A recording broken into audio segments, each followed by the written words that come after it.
इस मिट्टी सानू जन्म दिता, ये आलने विचों जो खोलीए, असी देश पंजाब के पुत्र हाँ तो पंजाबी साडी बोली है। सज्जनों ते मित्रों, मैं थोड़ा अपना वीर मलिक बशीर देश पंजाब यूट्यूब चैनल तो अज जसवंत सिंह भला की खबर साढ़े उत्ते इंज डिगी है जिवें एटम बंब डिग पे होवे। पंजाब की धरती दे सुपरस्टार हीरो,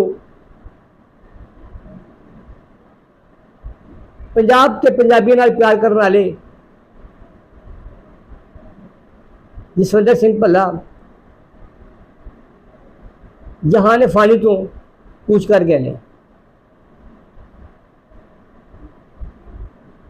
उन्होंने याद ते उन्होंने कमी एक ना पुर होने का खिला है। उन्होंने मशहूर डायलॉग तो बहुत सारे ने, जिहदे एक ये भी सी कि एवें नहीं काला कोट पाया तो गंदी औलाद न मदद न स्वाद। गम की इस घड़ी दे विच देश पंजाब यूट्यूब चैनल की पूरी टीम जसवंत भल्ले की फैमिली के नाल खलोते हैं। सानू इंज महसूस हो रहा है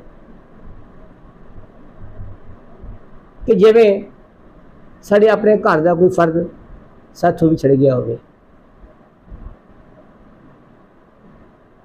बिछड़ा कुछ इस अदा से कि रुत ही बदल गई, एक शख्स सारे शहर को वीरान कर गया।